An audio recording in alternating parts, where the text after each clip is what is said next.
All right. Good morning, everybody.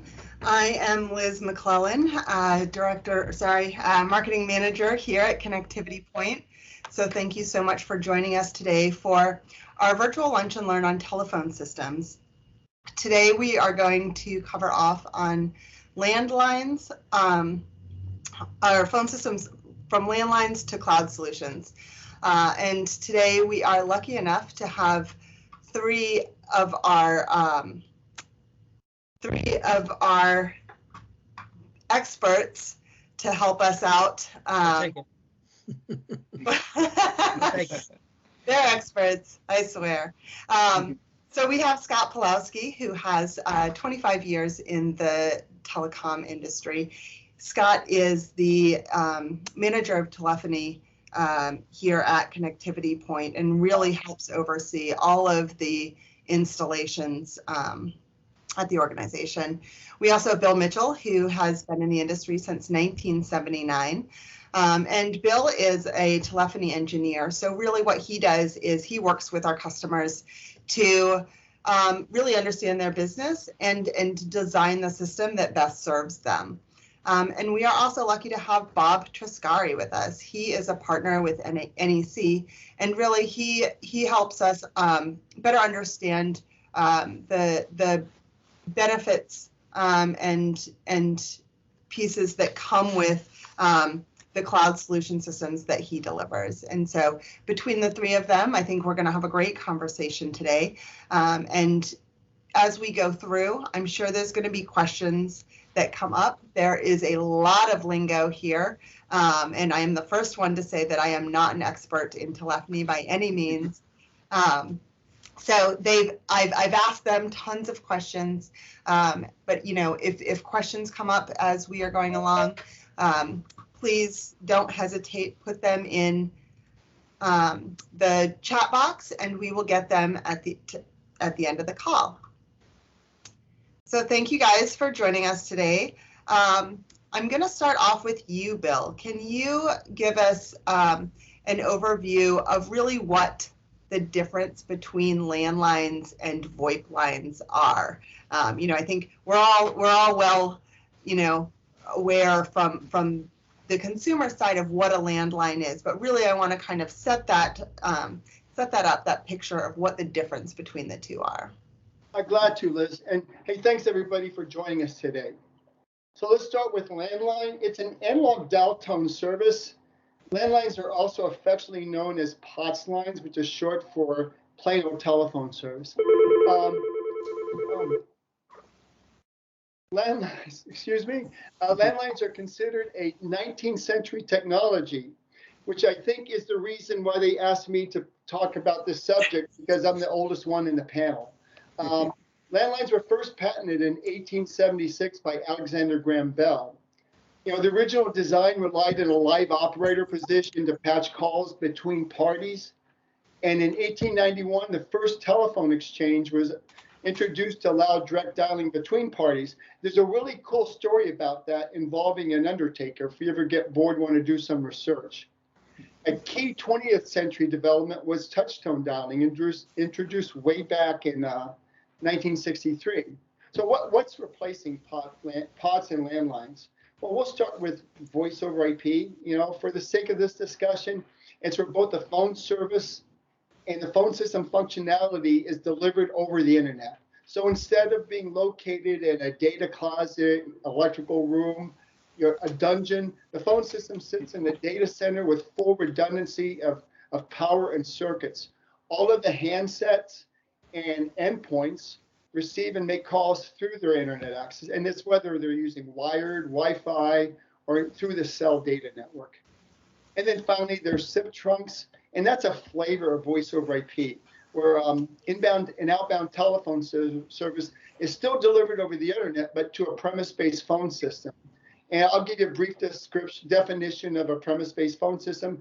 It's one that resides at the customer site with all the dial tone services and the handsets connected locally.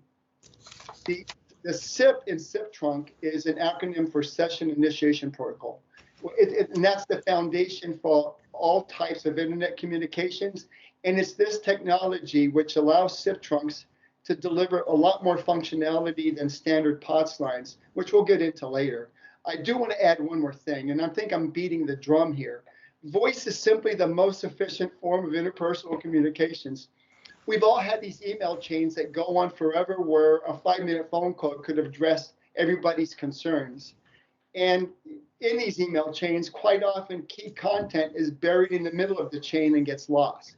And finally, unlike emails, a live phone call doesn't contain any ransomware that can knock down your network. So I'm saying long live voice. No, absolutely agree.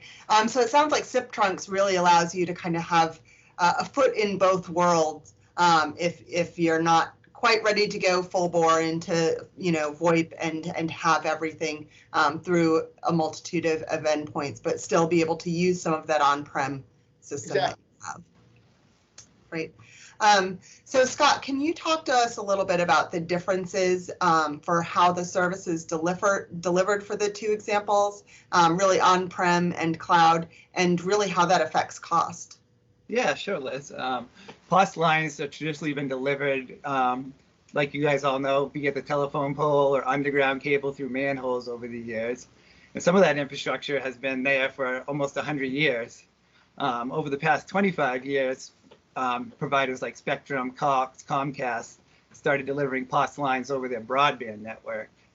Nowadays, we're seeing new business parks be built with just fiber and no copper infrastructure, meaning that companies will need to use SIP trunks or go to a full VoIP hosted solution for their business needs.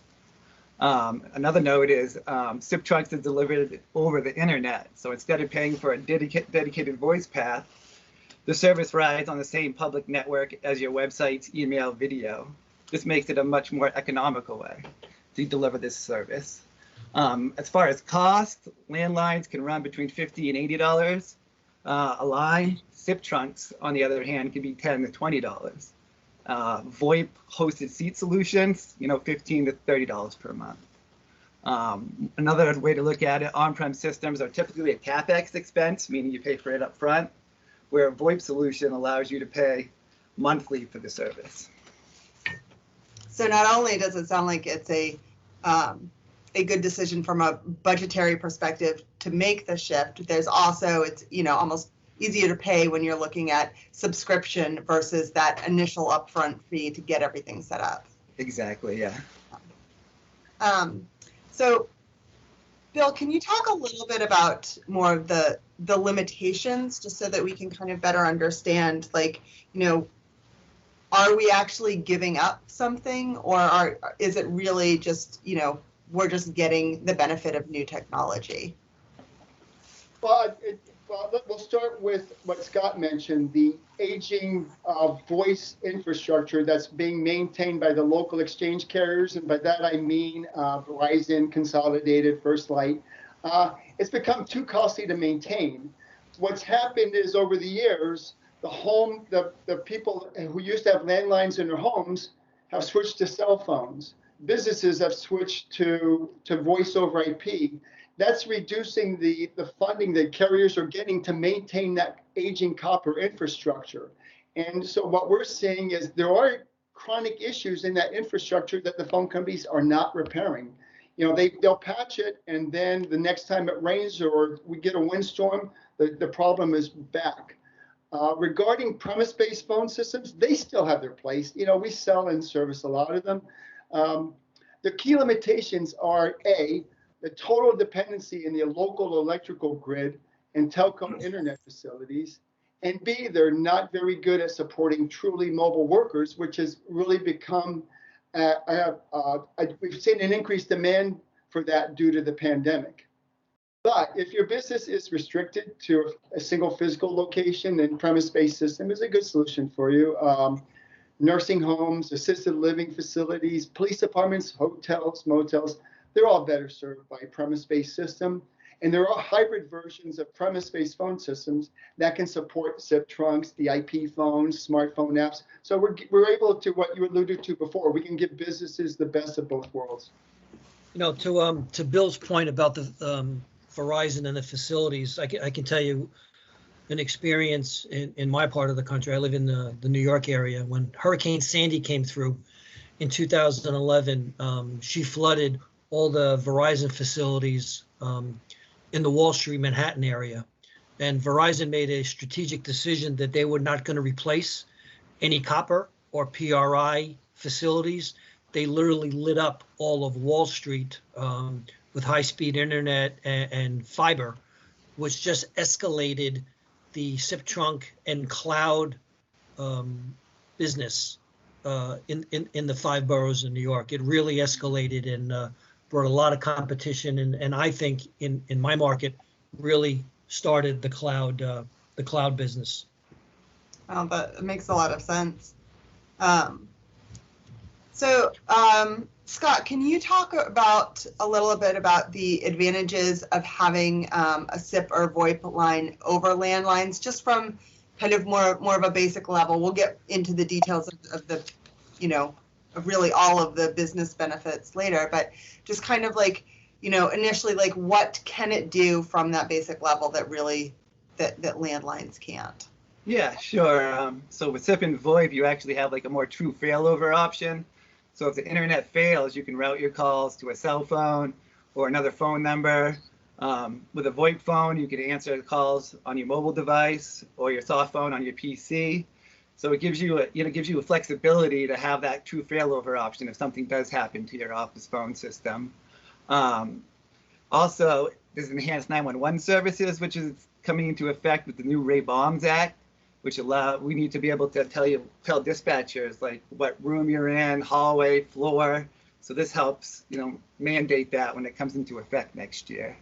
One other little feature is good is a DID, which allows that call to go directly to your phone, soft phone, or PC app. Okay, no, that's great. So just kind of like from that initial out of the gate, like definitely seems like it's got some added features there just from that kind of basic phone voice level before even adding on all the bells and whistles. So like with a landline, if you went down, that call would just ring and ring and ring, and you would get no answer at your business, where now you have flexibility to answer that call. Yeah, no, that's important. So, I mean, it sounds like there's a lot really driving this migration from landline to VoIP that's, and most of it is out of our control. Yes. Yes, pretty much. Yeah. Yeah. I know you guys had mentioned in our previous conversations an FCC petition. Can Scott, Billy, you go into that? I'll take that one, Liz. Verizon and AT&T have each petitioned the FCC to mandate an end of life for traditional copper telephone lines. And one of the big concerns it's more of a concern in rustic areas where they don't have fiber in place or they don't have high-speed internet or broadband. But there is an effort to kill landlines. And what we're also seeing, some of the local phone companies like Verizon Consolidated, but also the competitive local carriers like Windstream that kind of ride their service on the Verizon Consolidated facilities, they've increased the charges for their landlines. And a lot of that is in part to force their customers in switching to a more profitable platform for the carrier. Right. No, I mean, that makes sense. Like, I think, we tend to, the things we're comfortable with, we keep them around as long as we can, but it really sounds like the writing is on the wall, and pretty soon businesses aren't going to have a choice, and they're going to have to make the shift. So I think it's important, and part of this conversation that we're going to have today is really talk about what you need in place to set up to make that shift. What do you need to be thinking about? What are the questions that you need to ask? And really kind of stripping away some of that, the unknown, so that making the shift is seen as something that's easily done, will benefit the business, and will actually get you ahead of the game. So on the tails of that, Bill, can you talk about the technology that's needed for making that shift over to a VoIP system?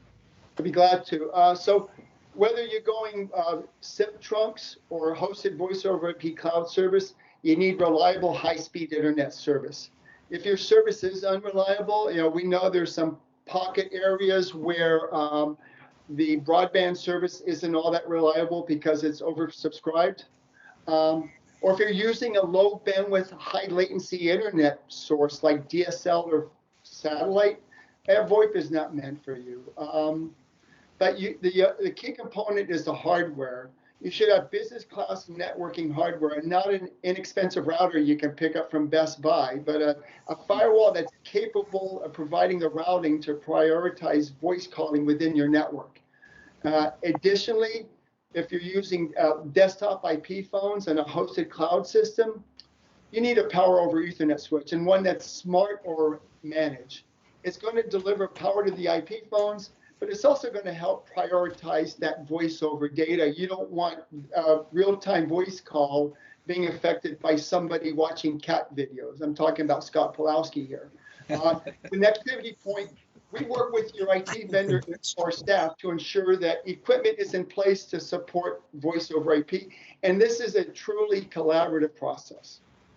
Yeah, so to piggyback on that, what are the bandwidth requirements? Can you go into that? Yeah, I'd be glad to. Well, bandwidth is key, but the bandwidth demands themselves are not huge. Each active call only uses a little over 100K per call.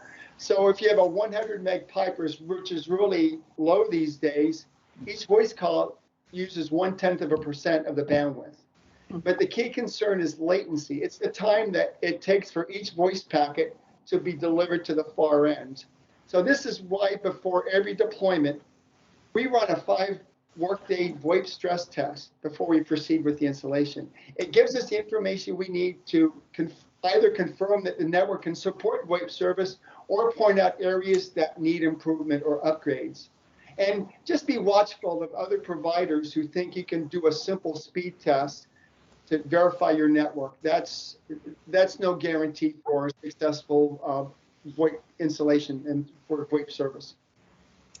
Right. So it sounds like, you want to make sure that you're getting a good test period of 5 days versus a single day, because days are different, right? Exactly. Yeah. Reason we pinpoint 5 work days is because there's different processes sometimes happening in different days. Backups or batch processing or things like that. So we want to be sure we capture those so they're accommodated for when we do the setup of the phone system. That makes a lot of sense, and I'm sure people will be a lot happier on the other end Oh, yeah. than finding out down the road, oh wait, Thursdays are a day that really don't work. Well, the worst thing is you can't just slap a VoIP installation in place out of the box and say, here you go. Right. That's a recipe for disaster. That's a recipe for awful phone calls, for drop phone calls, for choppy calls. There's got to be some upfront analysis and planning to make sure it goes in successfully. No, that makes a lot of sense. Scott, can you talk about the types of phones that are supported with a cloud system? Sure. With on-prem phone systems, you're kind of restricted to that one manufacturer's phone to work on your on-prem system. Where VoIP, you have a lot more flexibility with your phone types. We find that Polycom and Yealink are 2 of the most popular out there right now. But on top of that, instead of just having a desk phone, now you're going to have a PC with a soft phone app on it, and you'll also have an app that you can run on your Apple or Android device, which allows you to receive calls on any one of those 3 devices. Also out there's Wi-Fi phones and DECT phones, which will allow you to walk across your facility, answer calls or the transfer from one access point to another, and that gives you a good quality of service with all your voice calls coming in. Liz, I'd like to add something. I use all 3 devices. I have an IP desk phone at my office. I have a smartphone app on my Mac, and then I have a soft phone app on my Mac when I'm working from my home office, and I have a soft phone app on my iPhone when I'm working from the road. It just keeps me connected to my customers and my coworkers, and it makes it very easy and convenient to answer calls, transfer calls, check voicemail. It's almost like a dog leash. You can never leave the office because you're always connected. Yeah. And I'll piggyback on that real quick too, Liz, is that also those phone calls are coming from your office phone numbers. So it's not coming from your personal cell phone. It's coming from your main office phone number. So you're not giving out your personal information when you're making those phone calls. The J-Link makes one particular model of phone that doesn't require a Cat 5 or Cat 6 cable. It has a Wi-Fi connection. So we found that phone to be implemented in homes when people had to be deployed due to COVID, where they didn't have the ability to get to their router. The A-Link phone allows you to do your phone calls over Wi-Fi. And I have an end user down in Georgia that swears by it because they had a 300-year-old building that they could not cable because it was a historic landmark. And this was the alternative solution, and it's working flawlessly. Yeah, that's an excellent example. Well, great. Well, I mean, I think this is a great time to segue into really talking about the bells and whistles that come along with having a VoIP system. So, Bob, what I'd really love to hear from you is kind of that overview of, I know we've talked about these three pillars that the cloud solutions support: workforce, our customer base, and operations. And to all of our guests today, I will post a link to a web page that also has that. So if you want to take a peek at that either now or later, I'll make sure that's up for you too. So Bob, I'd love to hear more of like what are the actual benefits that you get above and beyond voice, because I think voice is just such a small component of what these communication systems really offer now.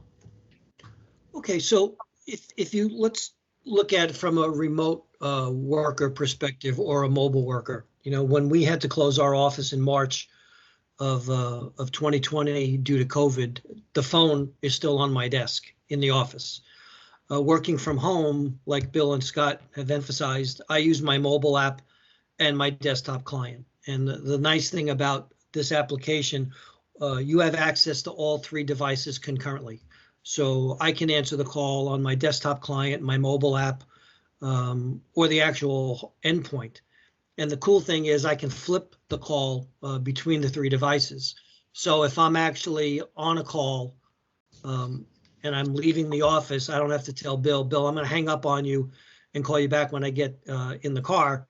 I can just flip the call right to the mobile app and I can continue my conversation. And conversely, if I'm coming in from the car, I can flip the call to the desktop client or the endpoint. So one of the aspects of being a mobile user, it's seamless. The ability to make and receive calls is seamless. And not only is it seamless, you get a little anonymity. Like Scott mentioned, it'll present the DID number and not your cell phone number. And that is very useful for attorneys, people in healthcare that need to call clients or patients back at night, or even teachers that want to keep some anonymity and not give out their cell phone. Yeah. So from a remote user perspective, the mobility perspective, that's very helpful. Another great application that is really helpful to not remote users, mobile users, is the ability to get your voicemail in your email. Not only will you get the actual WAV file, we'll actually transcribe the message for you. So if you're an attorney, for example, that is busy going between closings or going between courtroom to courtroom, you don't have to call in to get your actual voicemail messages. You get the transcription on your mobile app, and you can get, as I like to say, the gist of what's going on, and then you're well informed and can return the call being well informed. Another application we're starting to see in the marketplace is what we call SMS texting. We're all familiar with SMS texting. Bill sends pictures of his cats and things of that nature on a regular basis. But the SMS texting is starting to evolve in the business world, where you'll have businesses asking you to text a picture of, let's say, your driver's license, or text a picture of your marriage certificate, and you'll text that to a DID number of the organization, and then that will be distributed to multiple users. So then the first person who gets that can either process the marriage certificate, can process the certificates for your animals, can process driver's license. It allows you to have less exposure in this pandemic environment, but still have the ability to almost have like a contact center experience via texting. It just makes life a lot easier for that. Yeah, and I like, I know we have talked about the driver's license example previously, and what I really liked about that was that it took a need and found an alternative way to do it in a way that is more efficient, not only for the customer, but also for the organization. And so being able to tap into one of those aspects of what you get with a cloud solution in a way that maybe wasn't initially thought of. And so I think that's when I mentioned before, thinking about the way that Bill works with customers and gets to know their business, that's an important part of it, because in order for us to really help deliver and provide and identify the aspects of cloud solutions that are going to best suit your business and how you can utilize them, really is based on us knowing your business and brainstorming and coming up with ways to use it that's going to benefit you specifically. So it's not a one size fits all. Yeah, it's all about identifying pain points, right? And the great thing that Connectivity Point brings to your customer base is that you can provide a premise-based solution, you can provide a cloud-based solution, right? So you're not forcing your customers' pain points into a solution. You're doing the complete opposite, right? You're going out there and you're helping to uncover and listen to what the customer's pain points are, and then you can customize a solution, whether it's a prem-based solution, a cloud-based solution, or in the not too distant future, we're gonna be able to blend those two together. So it's a testament to the way you approach your customers and the products and services you deliver. You're not forcing them into one situation, right? You're actually consulting with them. Right. Yeah, and that reminds me of a famous Bill Mitchell quote, that telephone systems are the single most customizable piece of technology in the office, and most businesses don't even realize it.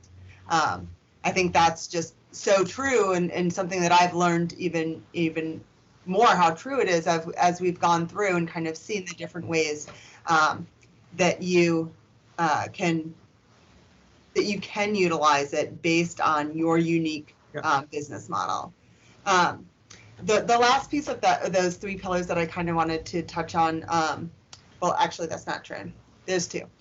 One is the CRM integration and kind of aligning with existing workflows, and really how that helps increase and really helps provide better customer service.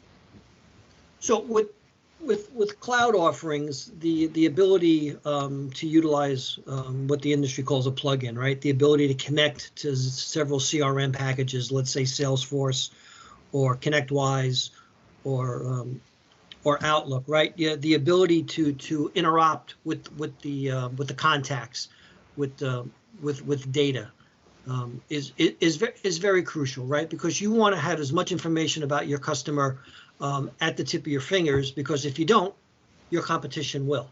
So with the cloud offering, we build in these plugins to many of CRM packages, and that gives you the ability that if we recognize the caller ID information, we're going to pop up the call record, right? And then I can enter in some information on the call. Then if I decide to go on vacation, the next call that comes in, the screen will pop, and then Scott will see the detailed information on that customer. So if you're trying to have an overall positive customer experience, right, it's communication and interactability to their accounts. And I believe a cloud solution lends itself to provide that type of CRM integration very seamlessly. You can set your plugin based on the user. So let's say if Bill uses Google Contacts and I use Outlook and Scott uses Salesforce, each seat can be customized based on the actual CRM or contact database that you're utilizing. It just when you have your customers' information while the call is presented, I believe you give a better customer experience and customer service. And if you do that, they'll be coming back for more, because if you're not, they're going to go to your competition, right? Absolutely. From an operational standpoint, what are the benefits of having a cloud solution from an administrative and analytical point of view? Well, there's a lot there. So we do some business operation analytics a few ways. One of the ways is we will provide call information, right? We'll provide time and date calls. Were they missed? Were they answered? Were they abandoned? We'll provide. We can run reports, analytics based on numbers dialed, things of that nature. So we can manage the actual call pattern, and we could also grab data of where we're getting calls from area codes. So if I know I'm getting a lot of phone calls from the 603, or if I'm getting a lot of phone calls from the 212, maybe I want to do a certain ad campaign, based on that information. Going back to Bill's point about validating a network, the best experience you can have when you're deploying a cloud solution is validating the network that we're riding on, right? So our cloud offering allows you to go in and analyze the network anytime you'd like. So let's say the four of us are on a conference call and Scott says, Bob, you were a little choppy there. Well, we can go into the cloud portal.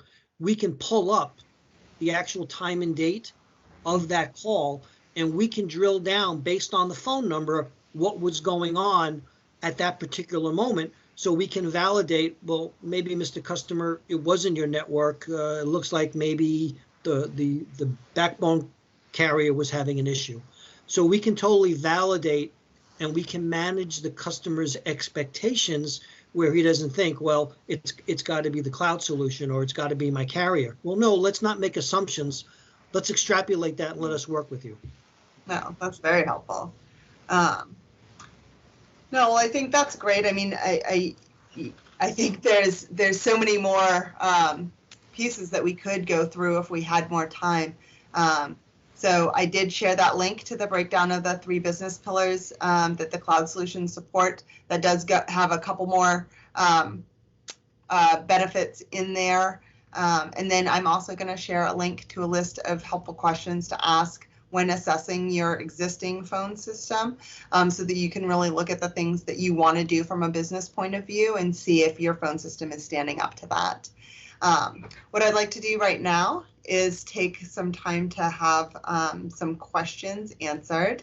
I did see that we had one come through from Trey. And so this is, Bill, I'm going to start at the top with you, and if you want Bob or Scott to take it. But so this is a unified communication system versus contact center question around providing a contrast and compare. Yeah, sure. So, yeah, there are a lot of buzzwords out there and a lot of acronyms in the market. First one to admit that I probably use them more than I should. So let's talk about the differences. A UCAS, the actual vernacular, stands for Unified Communications as a Service. So what that basically means, it's a telephone system that resides in the cloud. There's no actual hardware on premise. It's the phone system. It's the phone system that allows you to do all the feature functionality, making calls, receiving calls, speed dial numbers, parking calls, all of the phone system functionality. A contact center is an actual, let's call it, for lack of a better term, the ability to route calls. Thank you for calling the Acme Company. For sales, dial 1. For service, dial 2. For technical support, dial 3. If you'd like to place an order, press 4. So the contact center allows you to route calls to the department or the skill set that you're looking for assistance with. And then the contact center can drill down even further, and I can route calls based on skill sets. I can route calls based on the languages I speak, based on some of the product and services I support. And we can queue calls up It's a way of providing the routing of your customers to the most efficient manner and to the person who can help them the most. So they can work in conjunction with one another. They can work independently of one another. It depends on what we're trying to accomplish. I can add also a comparison between contact center on a premise-based phone system versus a hosted cloud solution. With the premise-based phone system, if you're running a call center, typically you need some type of an external server to capture your reports, to do the integration between the phone system and the and your CRM. With the advantages of a cloud contact center solution, or UCaaS, is that one, all the services are in the cloud. You're not managing a dedicated server for that functionality, for that integration. But it also provides, because it's in the cloud, it provides what's called omni-channel. You can, the days of just taking direct phone calls for customer service, they're over. People are using multiple ways of reaching customer support. They're sending text, they're sending email, they're doing chats. They want to go online and click. This contact center in the cloud under UCaaS is going to provide that omni-channel integration. So make it easier for your clients, your customers to reach you regardless of what media they're using. But the obvious advantage of a cloud-based contact center is that you can deploy your staff wherever they are. We just recently moved a call center from a premise-based phone system to a cloud-based. Now they plan on working out of the office, but due to the uncertainty with what's happening with the pandemic, plus the fact that we live in the Northeast and we get hit with snowstorms and nor'easters, these people have the means to continue to work from home, to log into the call queue to take calls wherever they are. So they can stay in their fuzzy slippers and still take phone calls from their customers when they're working from home. That's two of the true advantages of a UCaaS contact center software solution. No, I think that flexibility is huge as we look at the just over the past year and a half, how the workforce and where they work from has changed and really shifted and moved, and the ability with remote working to hire outside of just that locale that you're in, so that you can build your workforce based on who is qualified, not necessarily who is qualified but lives close enough. Exactly. So great. So we have another question that just came in from Veda, who says that she has a receptionist in their office who answers the phones and transfers calls to the correct person. When she doesn't answer, callers have the option of a dial by extension or dial by name directory. Are these options still possible with the UCaaS cloud system? Yes, most of the functionality you have in your existing phone system are available in hosted. I have to say, premise-based phone systems, 200 features, right, Scott? Yeah, but exactly. How many features do people really use? It's pretty the standards are hold, transfer, voicemail, outbound calling. A hosted system does support that, and plus it supports other functionality like the remote. It has a 911 notification feature. If someone within the office makes a 911 call, it'll send an email and text message to whomever gets those alerts to let them know so they can alert staff personnel. If we've got staff working from the remote offices, we can actually plug their address in so 911 calls are sent to their home. Though I always recommend you use your home phone or your cell phone to make a 911 call if you're at home. Okay, no, that's great. And it seems like a couple of the questions have really focused around that ability of people in the office versus kind of having those automated features. And I know one of the things that we had talked about previously was the ability to have a first in line, second in line for who the calls are going to. And if they are not, so if I'm on lunch and I'm supposed to be taking the calls, it can be redirected very quickly to another still live person who's the second in line. Can you talk a little bit about that? Yeah, the cloud offering we have an application called Receptionist queuing. So we can, one of the things that we found when we implemented our cloud during COVID, a lot of people were very concerned about getting employees home and safe.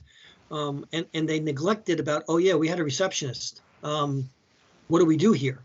So our cloud offering has what we call receptionist routing, and that can be set up ahead of time of day, day of week. So if I'm the receptionist from 9 to 12 and I take a half-hour break, seamlessly, based on a timer, the calls will automatically go over to the backup receptionist.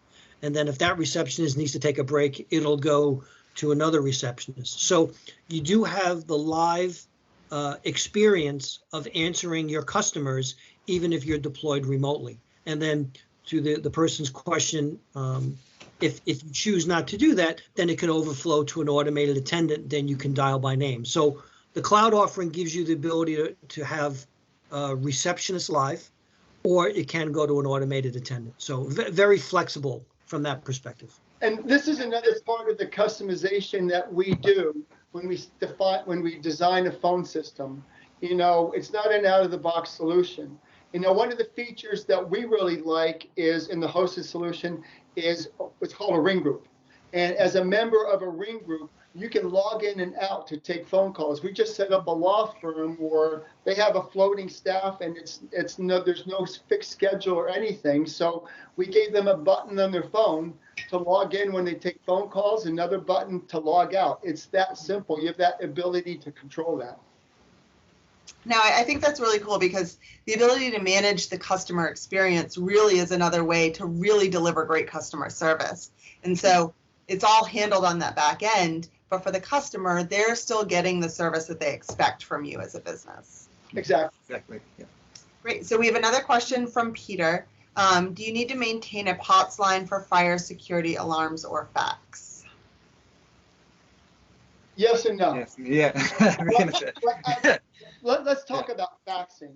Mm-hmm.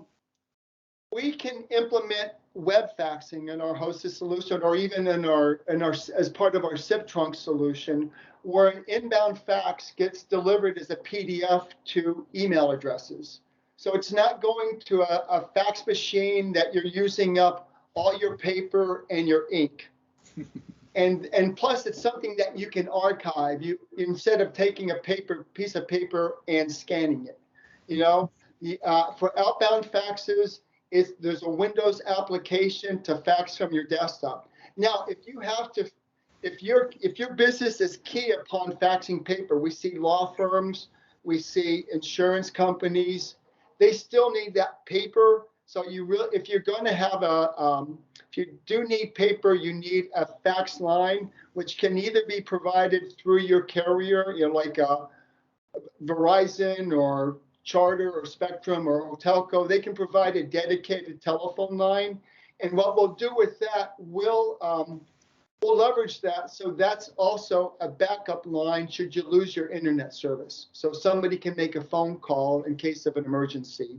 As far as alarm lines, if you're using, what we've seen is a lot of alarm companies have now switched to mobile wireless service rather than a fixed telephone line, which I think is a much more reliable form of alarm communications. You know, as we mentioned before, the telephone landline network is kludgy. It's having issues with it. So it doesn't help to have an unreliable telephone line connected to your alarm panel. So if you have the ability to switch to wireless alarm panel, you're better off. Yeah. I see a lot of clients switching to cellular on their fire alarm panels. Yeah. Well, great. Unless we have any last questions coming in, we're going to wrap this up. I want to say thank you to everybody for attending today. And please, if you have follow-up questions, I am offering up Bill Mitchell as our point for answering telephony questions and or getting you started on putting a quote together. He can make sure that you get in front of the right account executive, or if there's any questions that he can answer. And then we are available at info@connectivitypoint.com. And on our website, if you go to contact us, there's an easy form to fill out, and we, of course, will get back to you quickly and are more than happy to have any conversations that expand on the stuff that we talked about here, your individual business setup and challenges and questions that you might have there. So thank you so much, Scott, Bob, and Bill, for your time today. And thank you to everybody who joined us today. I hope that you found this helpful. I know that I've learned a lot over the past 2 weeks of sitting down with these guys on a daily basis. So please feel free to reach out to us if you have any questions, and I hope everybody has a great day. Hey, thank you, everybody. Yeah, Thank thanks you, everyone. Have a great day.